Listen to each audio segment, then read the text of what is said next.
Welcome to Journey Through the Eyes, the EMDR podcast for new and seasoned clinicians. We are here today to travel through the EMDR journey and explore the transformational power for all clinicians. And our mission is to support clinicians with critical conversations and resources, not only about EMDR, but about therapy and business practices and becoming efficient and collaborative is our mission. And so, whether you're new or seasoned, we are here to help you learn how to travel these depths of private practice and all of these things. Today, we have a beautiful guest, Jessica Good. She has the Good Practice on Facebook. She can elaborate about that.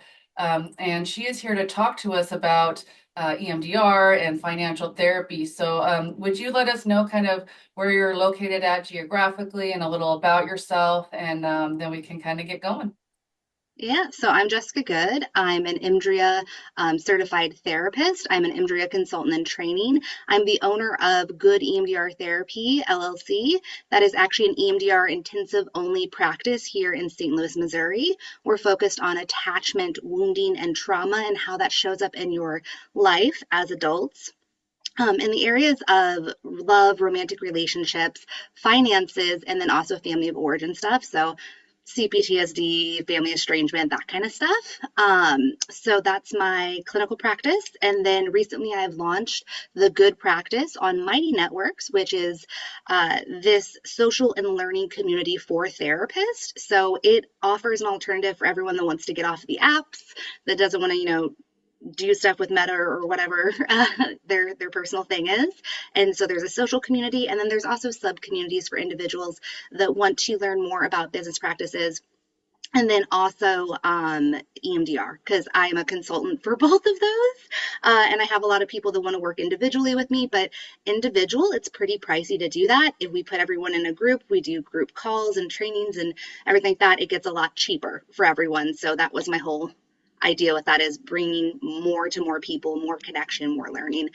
Similar type of vibes that we have here, Kathy, because I know that you guys are all about wanting to educate.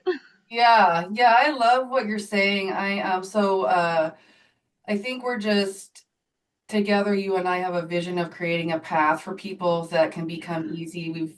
Before we recorded today, we were talking about going live, going through the path.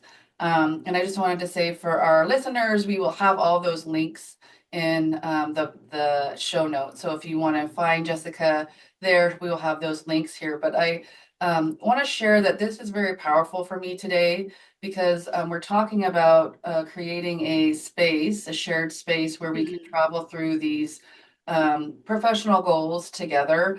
I also have a EMDR practice with intensive, so maybe we'll have you back and we could talk all about Yay! I've been doing it intensives for years. and Don't you love it? Like, yes, don't you just like, you can't go back to shorter sessions we after. can't It's go just like, what back. is this? Yeah, and we do want to talk about the financial block because I feel a lot about the financial block there. So let's talk about that, the EMDR career path, and then financial pieces here. So let's talk just about the intensive. So would you share with us kind of how you began and how it transformed your practice? I hear a Oh lot, and yeah. maybe you do too, about clinicians' fear of doing intensives and setting it Mhm. up. Can you talk about your go-to, how what that journey's been like for you? Absolutely. So, whenever I was starting out in private practice, I originally was working loosely for a group. Like, I had to do everything myself. I had my own website, I got my own clients, all that stuff. But technically, I was part of a group because I was still under supervision. Now, before I had worked in residential and IOP and PHP and the psychiatric inpatient unit at the hospital. So, I've worked at all these different levels, and I get to outpatient and doing private practice work. And my supervisor at the time, I was saying how difficult it was to do EMDR inside of a 50-minute session. Like, there's always stuff left undone. And I hate suspended suffering. And I was always Ooh, dragging. Yeah. that Well, nugget. that's what it is. It's suspended suffering because we're leaving the wound open in between sessions. So I was talking to my supervisor at the time, and I was always dragging, like, I always went over time. I had a really horrible time with boundaries. And it's because, we want to suck every moment of juice out of that session that we can. And Yeah. she's like, well, maybe you're not a 50-minute therapist. And that line right there, like honestly, out of all the she's amazing, love her, Brittany. But that right there, like, that got Yeah. it. And that gave me permission to play with how long do my sessions need to be. And then I started diving into the research about it. And then I started like noticing with my own clients. So first I offered 80-minute sessions because that seemed to be about the time. But then I was like, okay, we can get the EMDR done during that, but we can't have the before, like the talking, giving them 5 to 10 minutes, talk about what's coming up, current stuff, all of that, like the real relational stuff. And then at the end to debrief appropriately. So then 90 minutes is actually a pretty great gold standard for doing EMDR and still having the relational component in there with the therapy. So then I started doing 90 minutes and I'm like, you know what? Actually, these EMDR intensives that I heard like one person talk about. So I did a training on that, right? And I'm like, you know what? This would, okay. So I ended up doing EMDR intensive packages, which is what everyone thinks of with EMDR intensives. And so you have a workbook, then you have the days that you're in session, and then you have, the pre and the post interview for it. That's a pretty standard setup. And that's actually Cambria Evans is the one that Oh my God. established that I'm setup. literally the same person. I have the same exact story, pretty much. Oh my gosh, I love Yes, it so yes. much. So Yeah. I don't want to take away from you, but Oh, you're all good. I worked at partial hospitalization, Mm-hmm. inpatient, outpatient, and then I went to the hospital. And Mm-hmm. then Which can be soul sucking because you don't see any of the positive effects, and but then we with were doing a intensive, you see 45 all minute the positive session. effects. Yes, girl. And then it was like, oh Uh-huh. my gosh. And then I found Cambria. I just Googled business Uh-huh. and then I found her package. So yes, Yeah, I say that to all my people. So tell us about I that if you love haven't it. heard it yet. Yes. Yeah. So I found her several years back. I think it was 21 or 22. I can't remember at this point because I had a baby and all Yeah. sorts of stuff and all of the things. And so you just kind of go into a time warp a little bit. But I found that. And then I was like, you know what? I'm going to move up my 90-minute sessions to, I'm going to start offering this EMDR intensive package, which I did 4 hours because it's 2 hours and an hour break and then 2 hours. And what I realized is that that's a really big monetary commitment for a lot of individuals. And because I work with these populations that it's very much attachment, developmental wounding, and trauma, that's stuff that hits deep. And so it might not be where they can do a package and then whatever. So I do still offer that for folks that want to work on specific things. Money issues are a great one to do with EMDR intensive packages where you want it really focused for those couple of days. So really what I do now for my intensive sessions is I do 3-hour sessions and I actually do them with most clients once per month. And so that allows us to have two targets most often, unless we need one that we really need to stretch with and we need to like incorporate some other stuff and we need to maybe put a little flash in there and stuff and we can get really creative with it. But I do those 3-hour sessions, and for most people, it's once per month, and they can do it adjunctively. So they have their regular therapist that they see for talk therapy, CPT, whatever it is that they're doing.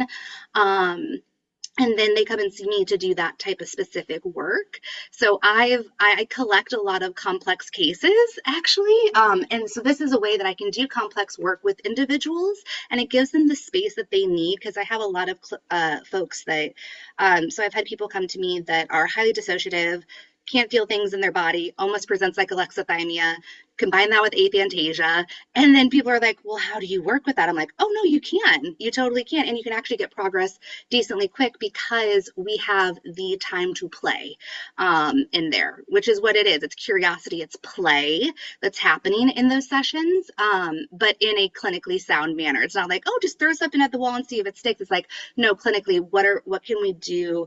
How can we like subtly move the nervous system, kind of help them along, help those protective strategies, come down a little bit. So I don't know. I love it. And I see a lot of really great effects for clients. So they can do the 3-hour sessions once per month, which is great for business executives that are traveling a bunch. I have some of those. I have some, stay-at-home moms that they can't get childcare that often. So here's once per month, you can do that. Or people that even have jobs and they can't take off each week in order to do their therapy. Because I have a toddler. I Yeah. can't be working nights and weekends all the time because I really need to be there during those years. I would be a hypocrite if I wasn't, right? Geez, so I Because have that's what, twins oh that my are gosh, 5. They're really? 4 right now. So a pandemic Woo! baby. and then a 7, almost 8-year-old. So I am totally with you, girl. It was, And you had to relate so much to Cambria because she has twins too, exactly, she doesn't has she? twins too, right? You're like, I need whatever this I is. And know, so, the yeah. universe just brought it. I wanted to ask, so for those the 1 hour a week, or excuse me, a month sessions, how do you mix that with insurance and cash pay and those? How do you structure that for our listeners? So you can't do it with insurance. That's the thing. So I am a private pay only practice. Mm, Now, some people have two separate practices, one where they take insurance and one where they do that's private pay. mine. Yep, that's mine. Can't Oh, read it. awesome. Yeah, I know a play therapist here in St. Louis who has a beautiful practice like that because they wanted to be able to take Medicaid clients and to serve particularly that population. And then they also wanted to be able to have private pay. So they have two separate businesses located in the same space, but it depends, are you a Medicaid client? Are you a client that is private pay? And one gets to like wash the hand of the other. And I love that model. And that's honestly truly what I probably want to move to is having two of the EMDR practices here because we have a large community that the wait list for Medicaid EMDR is huge. Yeah, But with that, we can only do up to 60-minute sessions because that's all they'll pay yes, for. They right. took away that extension code like Yeah, 3 years ago yeah, now. They're yes, like, you know what? We hate you guys and we're yeah, taking that away. We don't care yes. about our clients or about, the research shows 60 to 90 minutes, especially like up to having that 90 minutes is really effective for EMDR.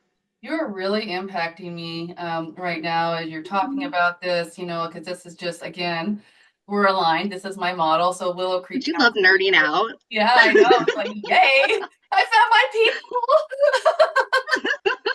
So fun, when you're just like, yay.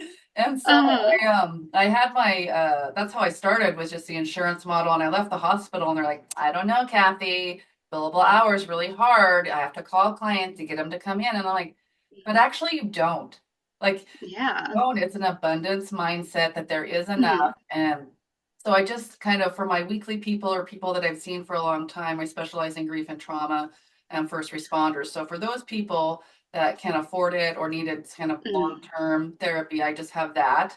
And then mhm, my intensive model. How do you kind of introduce this tips for clinicians that want to follow your monthly model?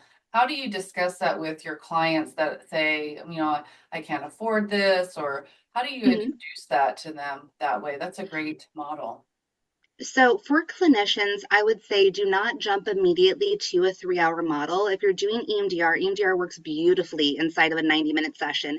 And it's okay even for people that were a little bit more recently trained, that maybe they're not certified, maybe they don't have a bunch of years in the field to do 90-minute sessions because it is very clinically sound to do so. But you do want to have some more experience under your belt to do 3 hours because it is all about being very attuned to the client and where their Yes. bandwidth is at. Like I can tell when somebody's going to hit some mental fatigue. I can tell whenever we need to pull back, when we need to push in on certain things. And that is an art form. And so that is something that does have to be developed. It is. Like I talk about EMDR and whenever people are like, "Oh, you just get trained, you're like, it's so protocol based. I'm just following the script and everything else like that." I'm like, "No, no, no, no, no. At the higher levels, y'all haven't gotten here yet, but you're gonna one day. At the higher levels, it is a beautiful symphony because I incorporate parts work, I incorporate somatic, everything's through an attachment lens. So as we're doing this, we're bringing in this, and then in comes this, and da da da. And you become this person that's like orchestrating this really beautiful experience and helping the client through it, all while being like very emotionally attuned in the moment. It's wild, it's It's awesome, but magic, it is girl. straight artistry. But when I remember when I figured that out, though, that I went from the protocol to the magic, and I was able to Mm-hmm. validate myself and my skills, with like healing. Uh-huh. I have the sound healing, Hmm. well, Oh, I love that. tuning You do fork. sound I can healing even, stuff? yeah. And it was like when I gave myself permission, or I realized like you can be within the protocol, and Hmm. still use these things. That was like, oh, I can validate myself and kind of like Hmm. expand but still stay here. It was like, yeah. So it was just Yeah. like magic right there. as long as you know why, like clinically sound reasoning for why you're doing something, and that comes down to case conceptualization, and that comes down to playing, being creative with it. Give yourself smaller parameters at first, and then you can do wider because you know different things that can work. But inside this, I say EMDR creates the box inside which we can play. Yeah. Yes, I want to ask you, so when you have a patient that's ready for the 3 hour intensive and you say, I'd like to do this monthly, session with you, how does that discussion look? And what are some of the factors that you discuss with them as you kind of see them monthly? So I've gotten to the point I would say lucky, but I did it myself. Like I have to also that's one of my things that I've always had to work on is like giving myself credit for what I've Yes. done. I've built a practice in which people only come to see me for 3 hour intensives. They know exactly what they're coming in for. My website is all designed that way. I did recently expand into a group practice, and my co-therapist, Erica, who is lovely and has been in the field for years, she can take on some 90-minute sessions. But for the most part, we're doing 3 hour sessions unless it comes to this very interesting kind of program that we're launching for families and couples, then it's like we're doing a blend of what it is that they actually need. So that is still, and it's like pilot infancy. So we'll see how that all shakes out if we just keep it with 3 hours or if we're going to do 90s and 3 hours. We'll see what happens. But everyone that starts with me does 3 hour sessions. They are looking for intensive work. As I talk about intensive work, like I was saying earlier, it gives us the ability to slow down in the moment, and that actually speeds up the process for a lot of individuals that have nervous systems that are highly guarded. We have a lot of protective strategies. We're pretty Yeah. dissociative. We have Yes. um, a horrible inner critic. We have all these different things that are coming up. And so by slowing down in that moment and actually like giving the correct pace for the nervous system, we speed up the whole process because we help reinforce that sense of safety. And that's so essential to getting to that big chunky work that we want to do, right? That big trait change where we're taking out those scoops and chunks. So I don't really have to convince people, I guess, to do 3 hour sessions because anytime that they talk to me, they're just like, okay, I can see the benefits. Here's what we're doing. Have me talk for a little bit about my sessions, and I've heard I'm pretty passionate about it. I don't know. Yeah, and I do the 1 3 hour session or 3 3 hour sessions kind of like in a model, but I Yeah. love going from month to month and saying, Mhm. we resolve as many targets as we can, and then we'll go to the next month there. Can you talk about, since we're kind of discussing finances as well today, can you Mhm. talk about how do you structure your pay? Do you have them pay right at the intensive? Each session? How do you kind of, and any other financial barriers that you've worked through that you can share with the audience? So, since my structure is a little bit different, everyone considers intensives that term differently. So, some would say my 90-minute sessions. And I do have some of those for clients that have like stepped down from doing 3 hours. Like after a while, if they just need a 90, I'm only going to have them do a 90. But those are smaller than the amount of most of my clients are 3 hour sessions. But that might be considered intensive to somebody. 3 hours might be considered intensive. And then the intensive package, which is the workbook and the pre and the post and all that stuff like that, that might be considered an intensive to somebody. So that word is a little different in how I structure payment. So if it's a 30 or sorry, not 30, a 3 hour session or a 90-minute session, let's say if they're going with Erica, or like I said, a couple of long-standing clients I have, that is all the morning of. They make the payment for that. Now, for the EMDR intensive package, I do have a graduated payment plan for that prior to the session. So it's 25% whenever they book, which is non refundable. Then it's 25% of the total cost whenever I send them the workbook. And then it's 25% of the cost when we have the pre intensive call. And then the last 25% is due the day of the actual intensive session. So basically, 25% secures the date. Then there's no real loss of, like, let's say, Yes. um, you know, 2 months prior, then I already scheduled off a week, and I'm rescheduling people And and I stuff like learned that. And that the then, hard way. That's yeah. really important because I learned that I do that as well. They do a Hmm. down payment just to schedule and Yeah. book. And then if they cancel, then that's non-refundable. So if you're a new clinician looking at that, I would say that's one idea. and one definitely. Solid. Uh-huh. Yes. Yes, for Because sure. you're taking off time from maybe clients that you're doing during the regular week. You're having to shuffle people around. Right. Another person that might want that spot. So, also for new clients, whenever I bring in a new client, because I do this 3 hour sessions, it is a 50% deposit for their very first session of the 3 hour. And then after that, then we're good. But it's just, I don't want somebody to book a 3 hour session when somebody else needs that spot. Because, like right now, if somebody falls out of their spot, then it might be a month before I can get them back in. Right. Let's say if we have to reschedule or something. So my schedule gets filled up pretty quickly. So how do you differentiate between just the 1 3 hour session and then the package in your service? Is it all the same thing or are there different models? Because in mine's a package. They Mm-hmm. come in, they meet with me, we do the assessment, then I give them the workbook, then we do either 1 3 hour or 3 3 hour sessions, and then we do Mm-hmm. the follow up there. Kind of how do you structure yours there with those? Well, I kind of look at it. So for people that want to do the EMDR intensive package, it's for individuals that have, maybe one or two kind of issues that they're working through that they really want to get a lot of help with.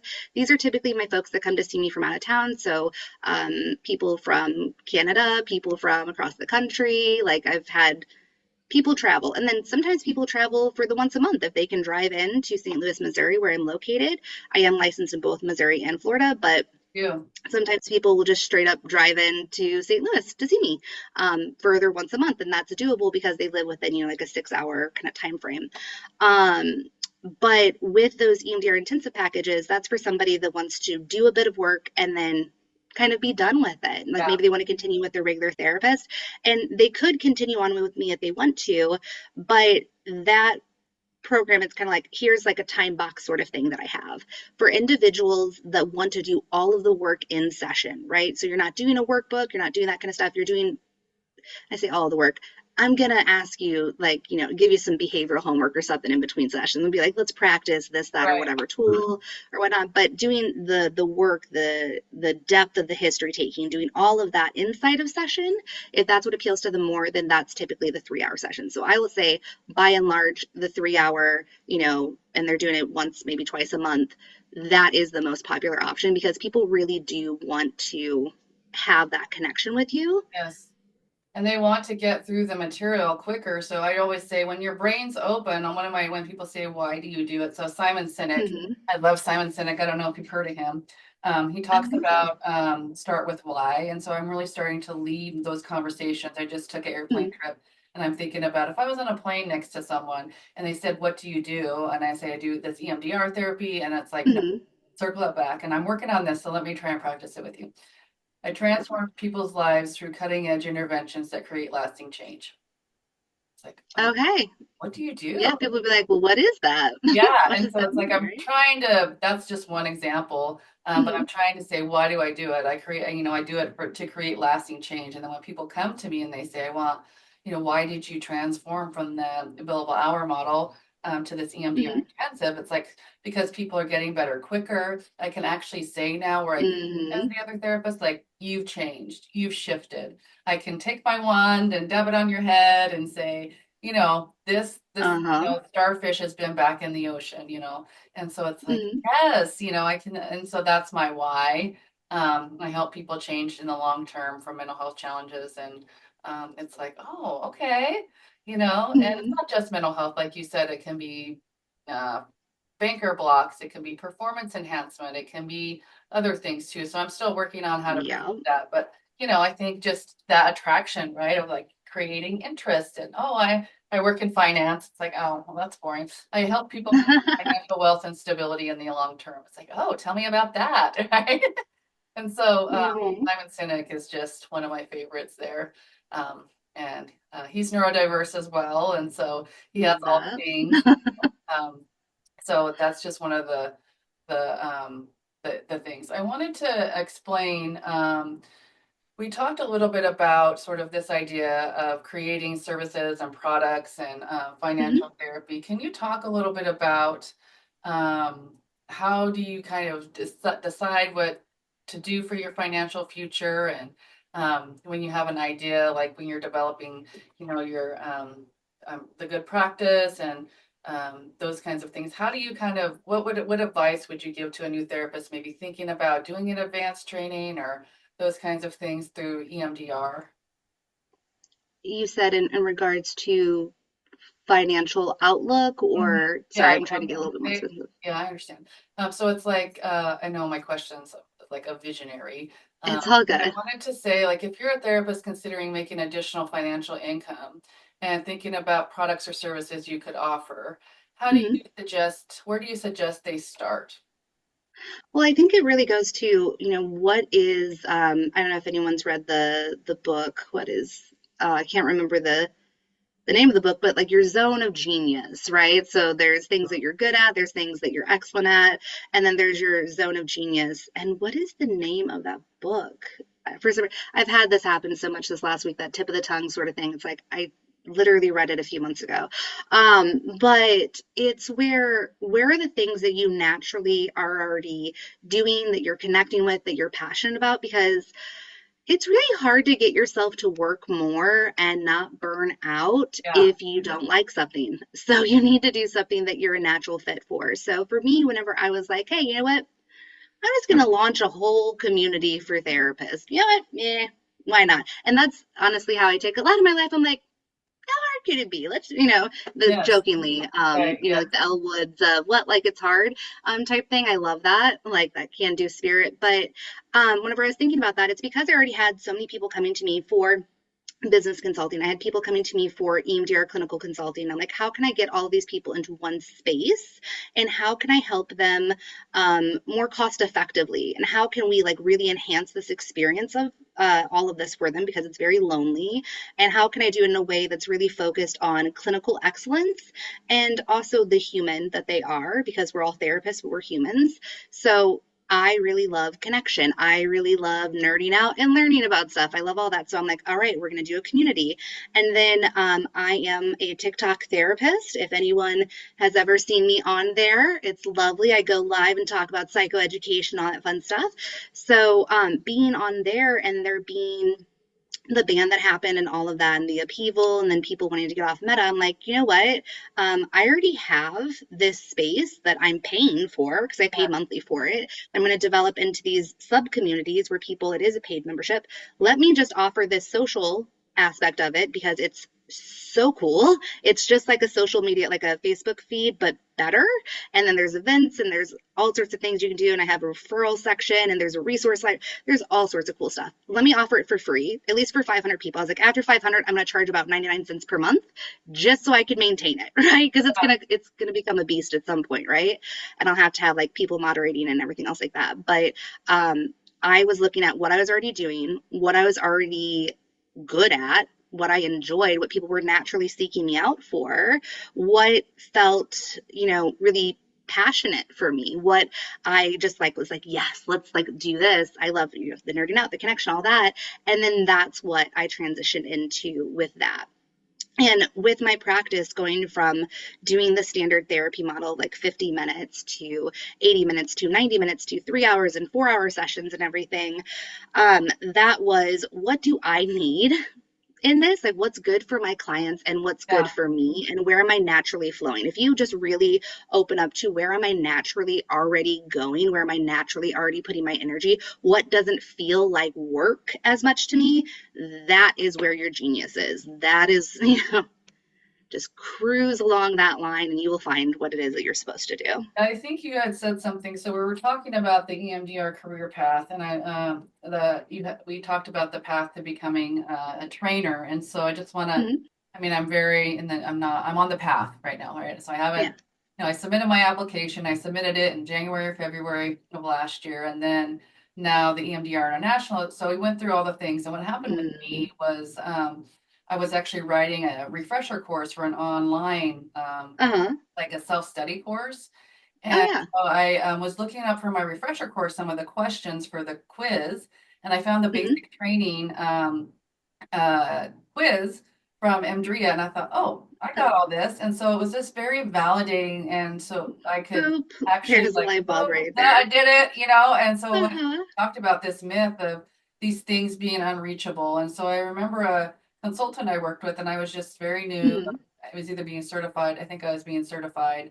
And I said, how do you become a trainer? What's that path? Oh, it's very hard. It takes 7 years. It's not for you. And we're really, Uh-huh. I want to be the counterculture to that. Yeah. That's my mission, is to be the counterculture to make dreams desirable and reachable and to spread the love of Hmm. EMDR. And so then when I had this thing where it's like, oh, you have this already. It's already here for you. Like the universe just gave it. And I just went boop, boop, Hmm. plugged all the information in and boop, it's done. I mean, there was a few more That's steps to that, amazing. but I mean, Yeah. it didn't take long.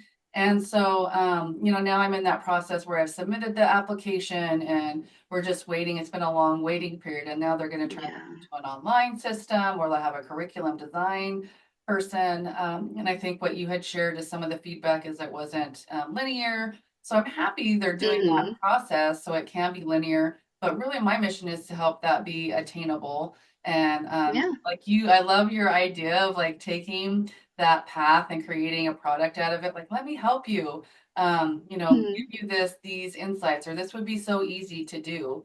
Um, and so I just wanted to share that as well. And then you wanted to talk about advanced EMDR CE credits. Do you want to talk about how to become a CE provider? Um, Yeah, sure. I'd love to because originally we were going to talk about EMDR and financial therapy on here, yeah. but we've gotten into some juicy some juicy conversation, I feel like. So Yeah. that's one of the things because a lot of EMDR therapists have one, no idea what EMDR with financial therapy is, or just what financial therapy is and how it impacts us and how it's very much related to attachment and developmental wounding and trauma.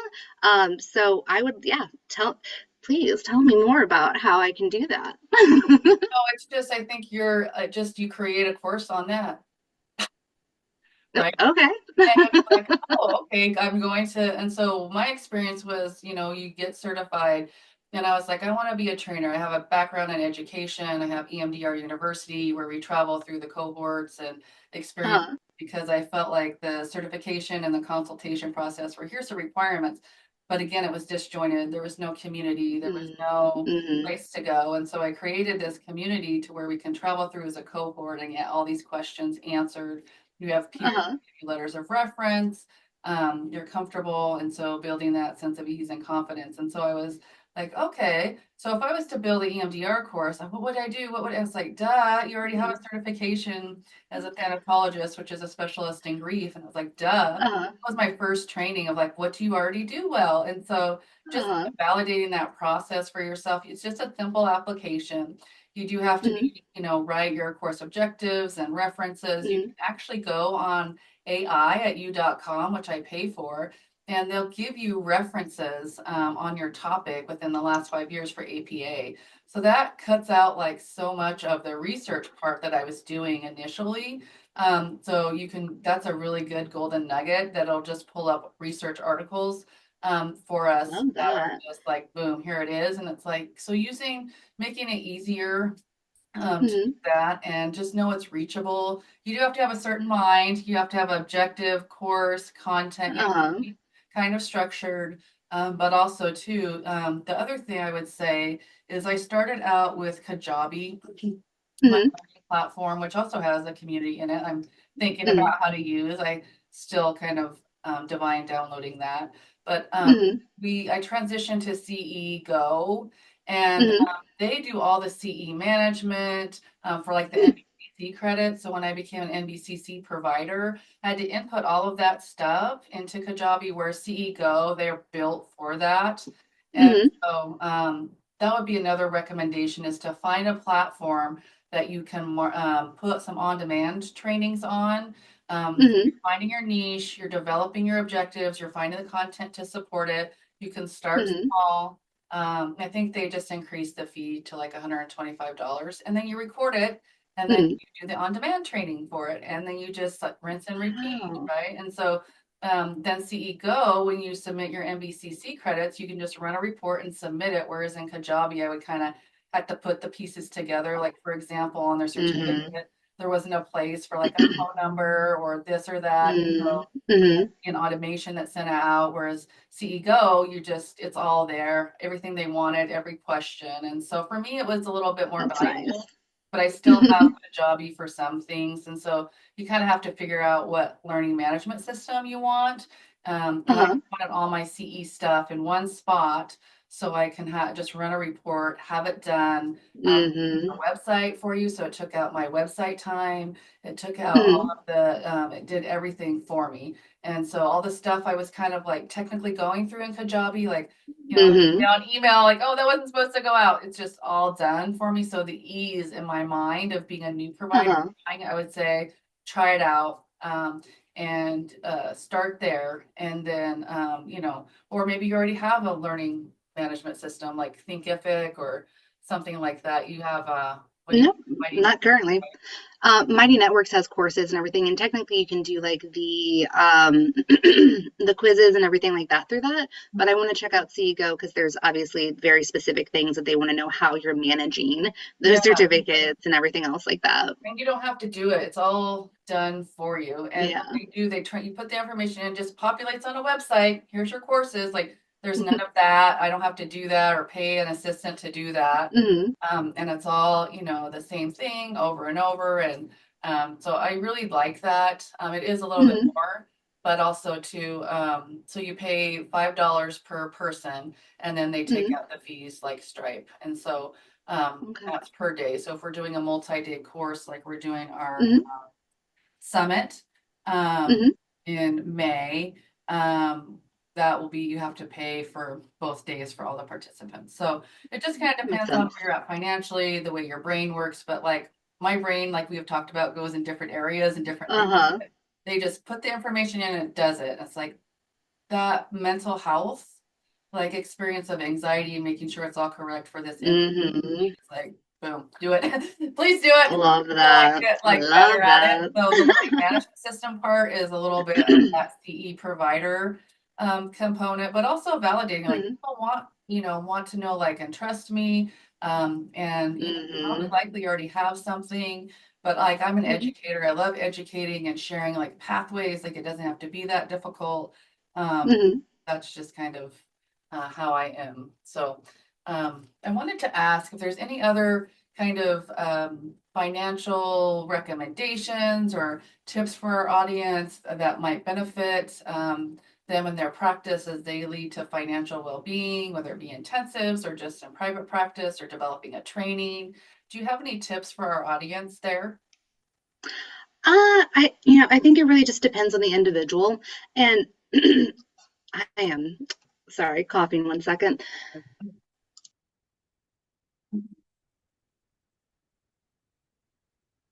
Yay, sinus season. I think it depends on the individual and what it is that they're doing because everyone, there's very common stuff, and you can find that kind of information kind of splattered all over the place. I feel like there's so many folks that are like, oh, do this, that, or that. Well, one thing I would say actually financially is that you don't need every single coaching program out there because some of them are just recycling the same stuff and there's a billion of them and people are like, hey, I feel like I need to do this coaching program, and there's a lot of anxiety going into things, and it's just kind of like you probably have more capability than you think. And it's not bad to do a coaching program or something else like that, but you don't have to do like every single one. And I see some folks like, I did this Yeah, one and this one and this one and this one and this one. And it's like, at a certain point, I'm wondering what individuals are getting out of that versus like just one-on-one consultation or like group business consultation with other people where you're exchanging ideas and you're getting that creativity, just having a conversation like you and I before we started recording today. We're just chit-chatting about stuff and like it starts getting on stuff, I right? know. Like yeah, having that connection, having that communication. And so it's almost like if people lean more into that, I wonder if they would feel more capable and confident inside themselves with a little less imposter syndrome if they like really leaned into the connection bit of it. And some communities do provide that, but you don't need like 20 different coaches and programs and everything else Yeah. like that. Like just give yourself some space and time. You're learning, you're growing. Don't make, like, hey, I just took out a $20,000 loan and here we go and we're doing all this. Like Yeah. maybe Start not small. do that, Yes. start small, start with smaller pieces, see if it's scalable, and find the communities that are actually feeding you, finding the consultants or the like groups or whatever else like that are actually feeding you and helping you feel confident and capable, and also allowing you to have that creativity and that back and forth and that reciprocity with other um, people that are doing it too. And So we want to mentors are feel great, you all of doing that. it, right? Can you share with our audience where to find you? We want to find this golden nugget of your Mighty Network site. Can you share with them where to find Sure. you and all the things? Yeah, so I am, if you go to goodemdr.com, that's my clinical website. I also have a link to the good practice there. And the good practice, because it is right now in this state of, do I make it its own URL or do I keep it as what it is? Right now it is the dash good dash practice .mn.co. So that's the Mighty Network's actual link to it. If you find me on TikTok, so at Jessica Good LPC, or on Instagram or any of that, the link in my bio has all of that info in there. So yeah, it's all right there and pretty searchable for the most part. So people can find me a variety of different places. Blue Sky. Guess I'm gonna start some stuff with YouTube because who knows what's happening with TikTok, all that stuff, right? So Yes. yeah. So can you share with us a little bit about the consulting services you offer and how clinicians can schedule? Sure. So that's actually at goodemdr.com. I have all the consulting stuff through there. And so with that, I do business consulting and I do then in clinical consulting. Business consulting obviously is a little pricier because it's money work, right? And then the clinical consulting is cheaper just because I love clinical excellence. I don't think you should have to pay like $250 an hour to access that. But what's really great is actually if you join the Good Practice, which is that social and learning community, I am offering discount, or I will be offering discounts once the sub community is launched for people that are engaged in those each month. Then it's a discount on the fees for individual consulting with business or clinical. And I'm also starting up then my clinical consultation groups here in early March. So get in with the Good Practice right now. And it's actually we're getting close to our first 500, so we just started to really push this last couple weeks here with the start, like pushing it out there, telling people about it. So we're at about 300 members right now. The next 200, it's going to be, again, completely free in the general community. That's the social community that does offer some free stuff. Like right now, I'm doing a free EMDR troubleshooting, a new therapist coffee chat, and then some business goal structuring strategy type stuff. All of those are free events that I'm offering in that. But after that 500, it will be roughly 99 cents per month. If you're an Apple user in the Play Store, they charge you a little bit more because they have some weird fee they tack onto it, but Oh, isn't that roughly $1 a month. So to be yeah. part of that, and then if you one of the sub communities, it's going to be pretty cheap. I think I'm going to intro it for the first 3 months at like 2025, and then after that it's going to be like $40 per month for the EMDR, the other business community, and the EMDR will be offering CEUs with that. So Yay. lots of benefits for everybody. Yes. And I'm so grateful to have you here today. I think we have a lot here and we can kind of align. We would love to have you back and talk about other things. I'm super thrilled that you are an entrepreneur, a mom, a leader, that you're doing everything. So I just want to honor you and let you know that we see you Thank you. and we appreciate you and all that you're offering. I am Kathy Couch with your EMDR University, where we travel through the EMDR career path from basic training to certification. We'll launch our certification and consulting programs here. We do those 3 times a year, where you can travel through certification as a cohort. And then hopefully, if you're interested, we can do consulting at basic training and help you on the path to become a trainer. We have advanced trainings on grief and loss. Me and we have our mental health therapist summit, our healing summit coming up. We're going to have a grief summit in the fall with me and Stephanie Pierce, certified thanatologist, now fellows in thanatology. We got upgraded. And so we have lots of grief and grief related resources, but we just want to extend so much gratitude. Thank you, Jessica Good, the Good Practice, and we will see you here soon. Take care. Have a good Friday.